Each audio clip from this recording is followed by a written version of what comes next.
Welcome back to High Stakes. Today, we will be discussing the following MLB match that is happening on Saturday, July 29, 2023. We will be providing our team, total and prop picks for the day. Before we get started, please remember to subscribe to our channel and turn on notifications so you don't miss any of our videos. If you want access to our premium picks, you can check out our Patreon page. Our Patreon is a way for you to support our channel and help us improve our content. You can find the link to our Patreon page in the description and comments section below. Oakland Athletics vs Colorado Rockies. The Oakland Athletics have been the worst offensive team in the majors, with just a .659 team ops while scoring 3.58 runs per game. They have been better on the road with a .677 team ops while averaging 3.88 runs in their 51 road games. Designated hitter Brent Rooker is leading the way as he has a .244, .336, .466 line with 16 homers, 44 RBIs, 34 runs scored, and 2 steals without being caught. Paul Blackburn has been pitching well when diving into his baseball saving page, as he is in the 93rd percentile in hard hit percentage, 80th percentile in chase rate, 78th percentile in average exit velocity, and 77th percentile in barrel percentage. Blackburn has a 6-pitch arsenal: sinker, cutter, slider, fastball, curveball, changeup, and his curveball has been his best pitch, as hitters have a .175 batting average and a .333 slugging percentage against it. This is his first time pitching against Colorado in his career, so it will be an interesting test. The Colorado Rockies have been an average offensive team, as they are tied for 17th with a .720 team ops while averaging 4.39 runs per game. They have been one of the best home teams in the sport, as in 50 home games, they have a team/line of .269, .327, .440, while scoring 5.02 runs per game. Third baseman Ryan McMahon has been leading the charge with a .793 ops with 16 home runs, 48 RBIs, 53 runs scored, and 5 steals on 8 attempts. The Oakland Athletics are not a team that is often favored to win, but I believe that they have a good chance to win this game. The starting pitchers for both teams are struggling, with Chris Flexen having a 10.66 ERA in his last 12.2 innings, and Paul Blackburn having a 5.73 ERA in his previous 33 innings pitched.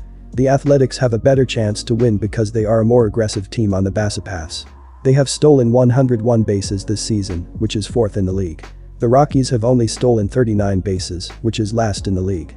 I believe that the Athletics will be able to manufacture runs by stealing bases and taking advantage of Flexen and Blackburn's struggles. I recommend betting on the Athletics to win this game. Chris Flexen has been terrible this season, according to his baseball saving page, as he is in the 2nd percentile in SBA, 4th percentile in ZERA, 4th percentile in strikeout percentage, and 6th percentile in XSLG. Flexen has 7 different pitches: fastball, cutter, changeup, slider, sweeper, sinker, curveball, and his heater has been hit the most, as it has a .351 batting average and 6 homers. He pitched against Oakland once out of the bullpen this year and threw a perfect inning with 2 strikeouts.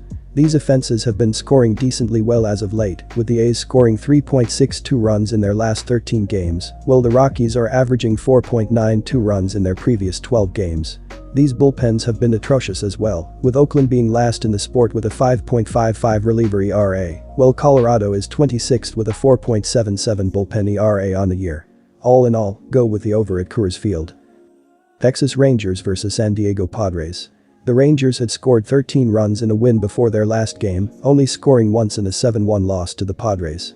They only had 6 hits in the loss, did not score until the 9th inning, and Marcus Semien had the lone RBI. On the season, Texas is the highest scoring team in the majors and ranks 15th in team ERA. Adolis Garcia, .259 25 HR 84 RBI, leads baseball in RBI, and while he has 4 RBI in the last 8 games, they all came in one game, which was the one before the Game 1 loss to the Padres. C. Jonah Heim, .280 14 HR 70 RBI, missed Game 1 with an injury and is out for Game 2 on the 10-day Illinois. On the season, the Rangers are 26-24 on the road. Martin Perez, a 3.4.91 ERA 1.49 whip, gets the call for Game 2, and he did not have the best last start, giving up 4 runs on 6 hits in 6 innings, but the lineup had his back in an 8-4 home win over the LA Dodgers. His last 4 starts were at home, and while he pitched well in his last road start giving up 2 runs, he gave up a total of 13 runs in his 2 road starts before that. This is Perez's first start of the season facing the Padres. I think the Rangers have good road value in this game, even though they have slumped as of late and lost badly in Game 1 of this series. They have the highest scoring team in the majors, and while only scoring 1 run in the last game, they will be solid at the plate in Game 2. They will get to Darvish, who was hammered in his last start giving up 7 runs, and in 2 of his last 3 home starts, gave up at least 6 runs. Perez's last 4 starts have been at home, and he pitched well in his last road start, but did give up 13 runs in his 2 road starts before that. He will have a decent outing in this game, but will not be great. However, that is what the potent Texas lineup will be, which is why they are the pick in this game. Take the Rangers. While the total went under for Game 1, the total has gone over in 5 of the last 7 games for the Rangers, and that is the pick I am leaning towards in this game. Texas leads the majors in runs scored, and though they only scored 1 run in the last game, they will score many more in this one. Darvish was tagged for 7 runs in his last start, which was at home, and he has given up at least 6 runs in 2 of his last 3 home starts. Look for the Rangers to get to him early and often in this game. Perez has not pitched on the road in a while, and he will have a decent start, but he and the Texas bullpen will give up some runs. A pitching duel this game will definitely not be, which is why the over is the pick. Take the over 8 runs. Cincinnati Reds vs Los Angeles Dodgers. So far this season, the Cincinnati Reds have been exceptionally solid as they are 10th in the majors with a .743 ops, while scoring 4.84 runs per game in that span. First baseman Spencer Steer, .815 ops, 55 RBIs, has been stagnating at the plate lately after slashing .256, .333, .346 in his previous 21 games. Starting pitcher Luke Weaver has been brutal this season, as he has thrown 80 innings in his 3 starts this season and is 2-2 with a 7.20 ERA and a 1.68 whip. He has to limit the power swings against him as he allowed 20 home runs this season.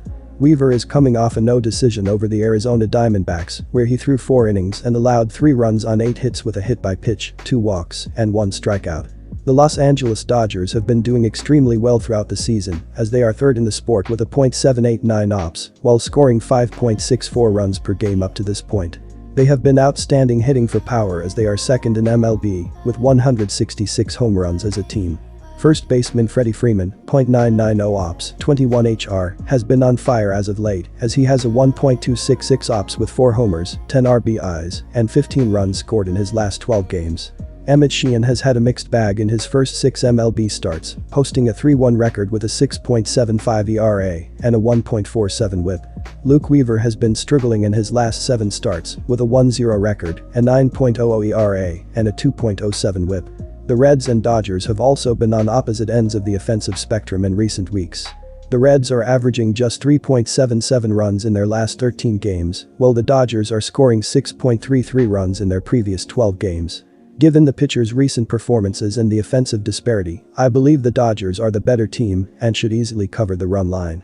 Emmett Sheehan has also been struggling on the mound as he is 3-1 with a 6.75 ERA and a 1.47 whip over 29.1 innings on the year. He has been struggling with his ratio as he has 16 walks compared to 22 strikeouts this season. Sheehan is coming off a loss against the Texas Rangers, where he gave up 8 runs on 8 hits, with 5 walks and 4 strikeouts in 3.2 innings.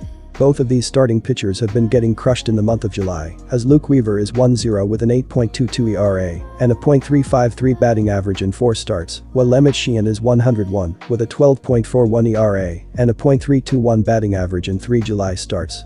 In the previous 30 days, these teams have extreme power as the Dodgers rank 3rd with 39 home runs as a team in that span, while the Reds are 9th with 33 homers.